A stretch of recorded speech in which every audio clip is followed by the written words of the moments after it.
میں MS Farooq general secretary all India Muslim educational society Telangana اور Andhra Pradesh status کا میں HR-TV کا تہ دل سے شکریہ ادا کرتا ہوں جنہوں نے اس پروگرام کو کوریج کرے ہیں۔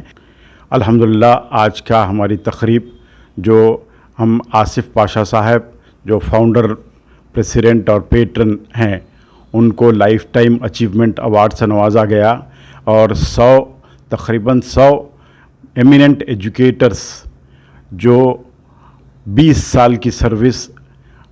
کمپلیٹ کرے تھے ان کو بھی نوازا گیا۔ الحمدللہ تقریباً پورے لوگ ہمارے پاس یہ آنر لینے کے لیے آئے۔ اس کے علاوہ ایک 10 ڈسٹنگوشڈ سروس ایوارڈ ان ایجوکیشن جو ہمارے سٹی کے پرسنالٹیز ہے جو سیلف لیس کام کر رہے تھے تو ان کو بھی اس ایوارڈ سے نوازا گیا ہے۔ اور اللہ کا کرم ہے کہ ہمارے پاس آج as a chief guest Aamir Ali Khan صاحب MLC news editor, guest of honour اس خدا صاحب جو ہمارے وائس پریزیڈنٹ بھی ہیں، اور ان کے علاوہ ڈاکٹر محمد اعظم صاحب کی صدارت میں یہ ایوارڈز منعقد کیے گئے ہیں۔ الحمدللہ میری جو تقریر تھی اس کے اندر میں مطالبہ کیا ہوں گورنمنٹ سے کہ جو نان مائنورٹی اور کرسچن مائنورٹی انسٹیٹیوشنز ہیں وہ لوگ اردو کے ٹیچرز کو اپوائنٹ کرنا چاہیے اور وہ Urdu as a first language یا پھر ایک لینگویج کی طرح بچوں کو پڑھانا چاہیے۔ اور دوسرا مطالبہ یہ تھا کہ ہمارے سینٹرل گورنمنٹ کی طرف سے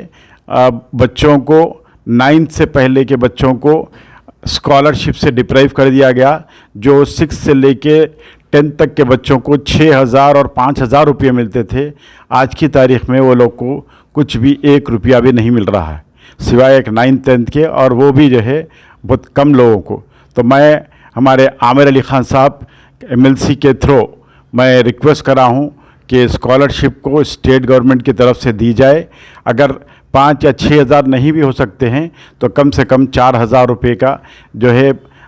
وہ لوگ جو ہے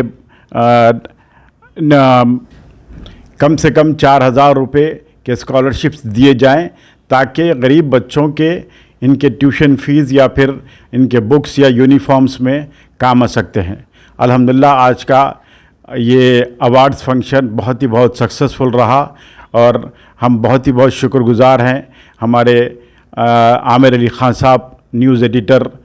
سیاست اور MLC کا، جنہوں نے ہمارے انویٹیشن پہ تشریف لایا ہے۔ پہلے بھی ہمارے انویٹیشنز پہ تشریف لائے تھے، ہم ان کے بہت شکر گزار ہیں۔ ویسے ہی ہم آصف پاشا صاحب کے بہت شکر گزار ہیں جو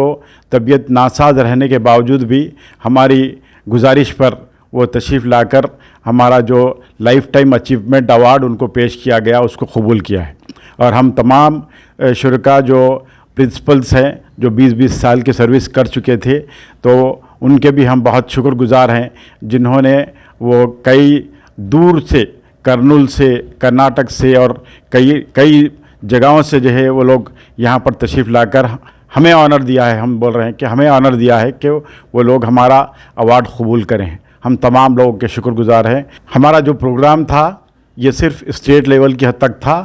اسٹیٹ لیول پہ ہم جو ہے ایوارڈ دینا چاہ رہے تھے، مگر کیونکہ آن لائن وہ گوگل فارم ہم دیے تھے تو اسی لیے جو ہے کچھ لوگ جو ہے کرناٹک سے بھی تشریف لائے اور وہ لوگ بھی ایوارڈز لے کے گئے ہیں، ان کے بھی ہم شکر گزار ہیں۔ یہ پروگرام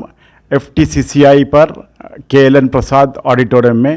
5 بجے سے شروع ہوا اور الحمدللہ ہم اس کی ٹائم کی پابندی کرتے ہوئے 8:30 کو ہمارا پروگرام پورا ختم کر چکے ہیں۔ یہ تقریباً ہم جو ہے ایک 2014 میں ہم جو ہے ایک 2,050 ٹیچرز کو بیسٹ ٹیچرز ایوارڈ سے نوازے تھے۔ آل انڈیا مسلم ایجوکیشنل سوسائٹی کی طرف سے ہم ایک نیشنل ایجوکیشنل کانفرنس 2017 میں کیے تھے، جس میں تقریباً 2,000 ڈیلیگیٹس پورے آل اوور انڈیا سے تشریف لائے تھے، اور وہ بہت سکسیسفل کانفرنس تھی، جس میں کئی جو ہم ریزولوشنس لیے اور سینٹرل گورنمنٹ اور اسٹیٹ گورنمنٹس کو اس کو روانہ کیا گیا تھا، اور اس میں ریپرزنٹیشن کیے تھے کہ بھائی کافی چیزوں کا جو ہے خاص طور پہ جو مائنورٹی سرٹیفکیٹ کے لیے تھا